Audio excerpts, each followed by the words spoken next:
નમસ્કાર વિદ્યાર્થી મિત્રો, આજે આપણે ધોરણ 10માં બીજી પોએમ પેન્સિલ એના વિશે આપણે અભ્યાસ કરવાના છીએ. હવે આ પોએમની અંદર એક પાત્ર છે, એક નાની બાળકી છે. હવે એ નાની બાળકી કઈ રીતે વર્તન કરે છે એના વિશેની અહીંયા પોએમ છે. હવે આ કઈ રીતનું વર્તન એને આપણે બે રીતે આપણે જોવાનું છે. કોઈપણ વ્યક્તિ હશે જ્યારે એ કામ કરે છે ત્યારે એ કામ ઘણી વખત એ સ્વેચ્છાએ કરતો હોય છે અને ઘણી વખત એને બળજબરીપૂર્વક કરાવવામાં આવતું હોય છે. જ્યારે એ કામ સ્વેચ્છાએ કરે છે ત્યારે એ કામ કરવામાં એને આનંદ આવે છે. અને એ કામ કરવામાં જ્યારે એને આનંદ આવે છે તો આનંદ કયા પ્રકારનો? એ કામ આનંદથી કરે છે કારણ કે એને કોઈ ફોર્સ નથી, એને ઈચ્છા થાય એ પ્રમાણે એ કામ કરવાનો છે. બીજી વસ્તુ શું થાય છે કે એને બાય ફોર્સ બળજબરીપૂર્વક જ્યારે એને કોઈ પણ કામ કરાવવામાં આવતું હોય છે ત્યારે એ કામ કરવામાં એને રસ નથી, ઇન્ટરેસ્ટ નથી, અને એટલે એ કામ ફક્ત એ કરવા ખાતર કરતો હોય છે અથવા તો કદાચ ન પણ કરે. અહીંયા આવી જ એક બાળકી વિશે એક પોએમ છે. પોએમનું ટાઇટલ છે અહીંયા પેન્સિલ. અહીંયા આપણે બીજી પોએમ લખી છે, એ પોએમનું અહીંયા આપણી પાસે ટાઇટલ છે પેન્સિલ. હવે અહીંયા પોએમને આપણે વિસ્તૃત રીતે સમજવા માટે પ્રયત્ન કરીએ. My daughter, little dear daughter, lights the pencil with a sharpener. વિદ્યાર્થી મિત્રો, થોડું ધ્યાનથી અહીંયા સમજો. નાનકડી પોએમ છે, એકદમ સરળ છે. અહીંયા પરિસ્થિતિ શું પ્રકારની છે? માય ડોટર, એક બાપ છે, પેરેન્ટ્સ, માતા પિતા ગમે તે કહો, એક બાપ છે. તો એ બાપ પોતાની છોકરી વિશે, નાનકડી છોકરી વિશે વાત કરે છે. માય ડોટર એની છોકરી છે. એ બાપને પોતાની છોકરી કેવી લાગે છે તો અહીંયા શબ્દ બીજો વાપરવામાં આવે છે, લિટલ ડિયર ડોટર. નાનકડી છોકરી છે, લિટલ, પણ એ બહુ વહાલી છે. એને ડિયર, વહાલી છોકરી છે. હવે આ છોકરી શું કરે છે? આ નાની બાળકી શું કરે છે તો કહે છે કે lights a pencil with a sharpener. હવે સામાન્ય ભાષામાં અહીંયા તમે જ્યારે લાઇટ કહો ને, લાઇટ તો લાઇટ એટલે કંઈક સળગાવવું એના અર્થમાં આપણે લેતા હોઈએ છીએ. પણ અહીંયા અલગ રીતે કવિએ અહીંયા વાત કરી છે.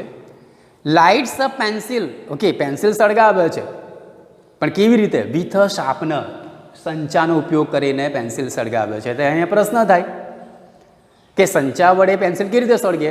તો અહીંયા વર્ડ ટુ વર્ડ ટ્રાન્સલેશન, જેને આપણે કહીએ છીએ શબ્દસહ ભાષાંતર, આપણે નથી જોતા.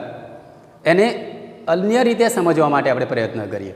તો અહીંયા શું છે કે એ બાળકી એની પાસે જે પેન્સિલ છે એ પેન્સિલની અણી કાઢે છે, સંચા વડે અણી કાઢે છે. અને અણી કાઢે છે એને કહેવામાં આવે છે લાઇટ સળગાવવું. આગળ, the sky of the white paper begins to be filled with light. અને એ અણી કાઢ્યા પછી એ છોકરી શું કહે છે, શું કરે છે? એની પાસે એક વ્હાઇટ પેપર છે, એક બ્લેન્ક પેપર છે, કાંઈ લખેલું નથી. અને એ પેપર ઉપર એ લખવા માટે પ્રયત્ન કરે છે, લખવા માટે પ્રયત્ન કરે છે.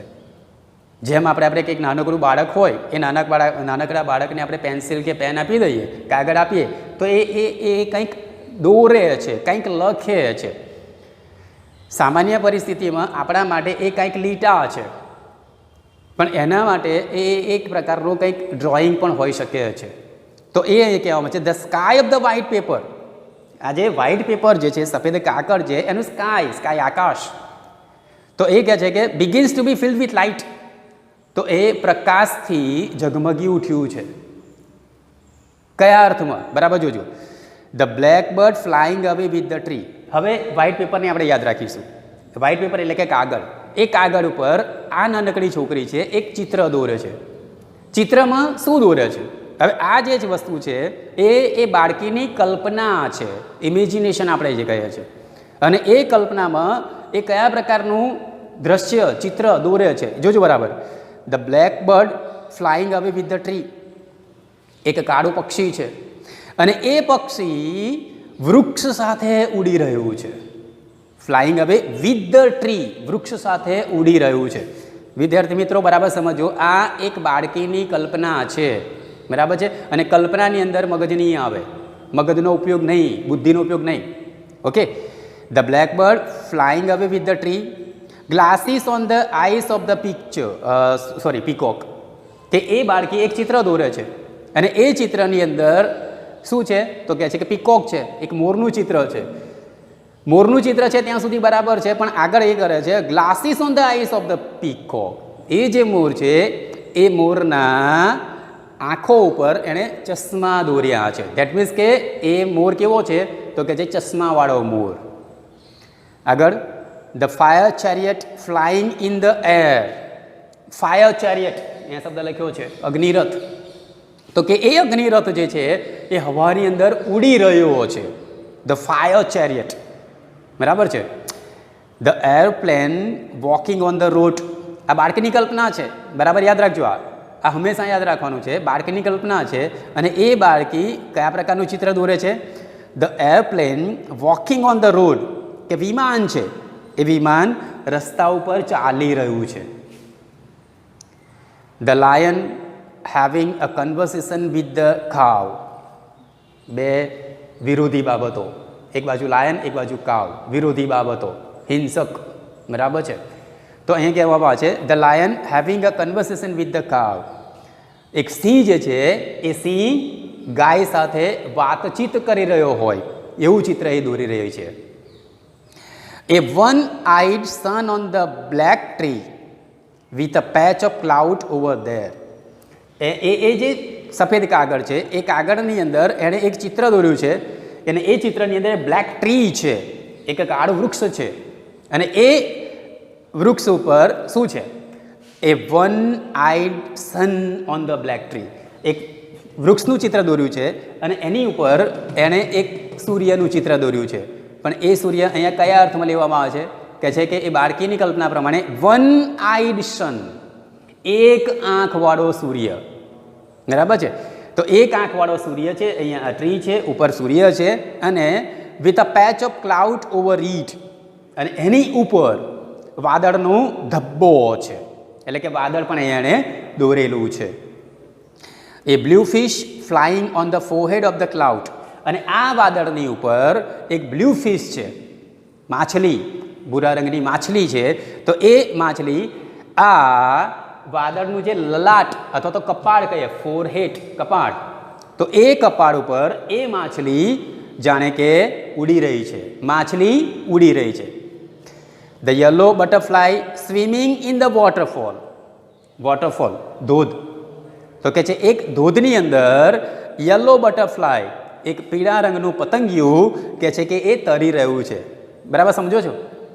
હવે આ આખી વસ્તુ આપણે જોઈ કે દાખલા તરીકે અહીંયા આપણે ફરીથી આપણે જોઈ લઈએ કે બ્લેકબર્ડ જે છે એ ઉડે, બરાબર છે, વૃક્ષ સાથે ઉડી શકે, વૃક્ષને લઈને ઉડી શકે. બીજી વસ્તુ છે મોરની આંખો પર ચશ્મા હોય. ત્રીજી વસ્તુ અહીંયા બતાવવામાં છે આ અગ્નિરથ જે છે એ હવામાનને ઉડી શકે ખરો. એરોપ્લેન જે છે એ એરોપ્લેન પાછું હવામાં ઉડતું નથી, કેવું બતાવવામાં આવે છે કે જમીન પર ચાલે છે. કહેવાનો અર્થ અહીંયા છે કે બાળકી પોતાની કલ્પના પ્રમાણે અહીંયા ચિત્રો દોરી રહી છે. એ કલ્પના છે એની, અને એ કામ કરવામાં એને આનંદ આવે છે, બરાબર છે. મેં તમને આગળ કહ્યું એ પ્રમાણે એ બાળકી આ પ્રકારના ચિત્રો દોરે છે. એ પોતાની જે બુદ્ધિ છે, પોતાનું જે મગજ છે, અથવા તો પોતાની જે કલ્પના શક્તિ છે એ પ્રમાણે અહીંયા ચિત્રો દોરે છે. અને એ ચિત્રો દોરવામાં એને શું થાય છે? આગળ કહેવામાં આવે છે માય ડાર્લિંગ ડોટર. એક નાનકડી મારી વાલી છોકરી જે છે તે in her ecstasy is busy drawing strange pictures. અહીંયા બરાબર જોજો, એક્સટેસી, અતિશય આનંદ છે. એ અતિશય આનંદથી આ ચિત્રો દોરી રહી છે. બિઝી ડ્રોઈંગ, ચિત્રો દોરી રહી છે. કયા પ્રકારના ચિત્રો? સ્ટ્રેન્જ પિક્ચર્સ, જેને આપણે સામાન્ય ભાષામાં આપણા તર્ક વડે, બુદ્ધિ વડે કહીએ છીએ કે આ તો વિચિત્ર પ્રકારના ચિત્રો કહેવાય. વિચિત્ર પ્રકારના એટલે કે વાસ્તવિકતા આમાં સહેજ પણ નથી. અહીંયા આપણે કહીએ છીએ ને કે માછલી તરી શકે, બરાબર છે, પણ એ માછલી ઉડી શકે ખરી? ફ્લાય કરી શકે, ઉડી શકે? અથવા તો આપણને પણ ખબર છે કે બટરફ્લાય જે છે, પતંગિયું છે, એ પતંગિયું ઉડી શકે પણ તરી ન શકે, બરાબર છે ને. દાખલા કે લાયન અને પછી કાવ છે, સિંહ અને ગાય છે. તો સિંહ તો સીધું ગાયને જુઓ તો પછી એની પર હિંસક હુમલો જ કરશે. એટલે આપણા માટે, બુદ્ધિશાળી વ્યક્તિઓ માટે, અથવા તો જે જાણે છે એના માટે આ જે ચિત્રો છે એ સ્ટ્રેન્જ પિક્ચર્સ છે, વિચિત્ર પ્રકારના ચિત્રો છે. હવે અત્યાર સુધી આ જે કામ કરી રહી છે, આ બાળકી ચિત્રો દોરી રહી છે, એમાં એક શબ્દ આવ્યો અતિ આનંદ, બહુ આનંદથી એ કામ કરે છે અને એ કામ કરવામાં એને એટલો બધો આનંદ આવે છે કે સતત ને સતત એ ચિત્રો દોરી રહી છે. પણ હવે આગળ શું થાય છે વિદ્યાર્થી મિત્રો, બરાબર જુઓ. But when the school master gives a homework, પણ એ હવે શાળામાં જાય છે અને શાળામાં જાય એટલે શૈક્ષણિક કાર્ય થાય, અભ્યાસ કરે અને એ શૈક્ષણિક કાર્ય પછી એનો જે ટીચર છે, સ્કૂલ માસ્ટર એનો જે ટીચર છે, શિક્ષક છે, એને હોમવર્ક આપે છે. બરાબર છે. તમે પણ અત્યાર સુધી ભણ્યા છો, અત્યારે દાખલા કે 9મા ધોરણ સુધી તમે ભણ્યા છો, તો 9મા ધોરણ સુધી ભણ્યા, તમને કોઈ પણ પ્રકરણ અથવા તો પાઠ તમને ભણાવ્યો, ત્યાર પછી તમને હોમવર્ક આપ્યું હશે અને તમે લખ્યું છે. તો એ રીતે શાળામાં જાય છે એટલે એને શિક્ષણ પૂરું થયા પછી, શિક્ષણ કાર્ય પૂરું થયા પછી, એ પાઠ કે પ્રકરણ પૂરો થયા પછી એને હોમવર્ક આપે છે. અને હોમવર્ક આપે છે ત્યારે અહીંયા શું થાય છે જુઓ. But when the school master gives a homework, my darling dog, મારી વાલી એક રમકડા જેવી ફૂલ જેવી છોકરી, નાનકડી છોકરી, breaks the tip of the pencil in anger, એને બહુ ગુસ્સો આવે છે અને એ ગુસ્સામાં એ શું કરે છે, breaks the tip of the pencil, એ પેન્સિલની જે અણી તોડી નાખે છે. જે સંચા વડે શરૂઆતમાં એણે જે અણી કાઢી હતી એ અણી વડે કાઢીને ત્યાર પછી એણે ચિત્રો પણ દોર્યા. હવે એ આનંદથી એને ચિત્રો દોર્યા કારણ કે એણે સ્વેચ્છાએ કામ કર્યું છે, પણ હવે એને બળજબરીપૂર્વક કામ સોંપવામાં આવે છે અને બળજબરીપૂર્વક કામ સોંપવામાં આવે છે એટલે એ છોકરીને એ કામ કરવું નથી, ગુસ્સો આવે છે અને એ ગુસ્સામાં એ કામ નથી કરવું માટે શું કરે છે, એ પેન્સિલની જે અણી છે એ તોડી નાખે છે ગુસ્સામાં, in anger.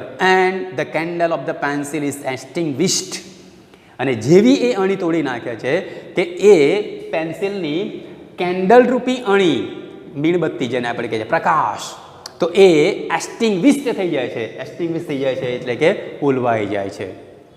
Only the smoke remains on the sky of the white paper, અને જ્યારે પેન્સિલની અણી પણ તૂટી જાય છે અને એ હોલવાઈ જાય છે, કેન્ડલ, અણીરૂપી કેન્ડલ, મીણબત્તી હોલવાઈ જાય છે, ત્યારે બાકી શું બચે છે, તો એ સફેદ પેપર, વ્હાઇટ પેપર ઉપર, એના આકાશની અંદર, એટલે દેટ મીન્સ કે વ્હાઇટ પેપર ઉપર ફક્ત અને ફક્ત સ્મોક, ધુમાડો બાકી રહે છે. વિદ્યાર્થી મિત્રો, આનો અર્થ અહીંયા શું થયો? અગાઉ તમને કહ્યું એ પ્રમાણે કામ બે પ્રકાર આપણે કરીએ, સ્વેચ્છાએ, બળજબરીપૂર્વક. સ્વેચ્છાએ કરે તો આનંદ આવે, બળજબરીપૂર્વક કરવામાં આવે તો એમાં આનંદ નથી, અને એટલે એ કામ એ મજાથી કરશે નહીં અને એ કામમાં કોઈ ભલીવાર પણ આવશે નહીં. હવે અહીંયા તમને એક્સરસાઇઝ પણ આપેલી છે, તો એ એક્સરસાઇઝ તમારે ઘરેથી લખવાની છે. તમને જ્યારે ફરીથી શાળામાં બોલાવવામાં આવશે ત્યારે આપણે આ એક્સરસાઇઝ વિશે ચર્ચા કરીશું. Okay, thank you.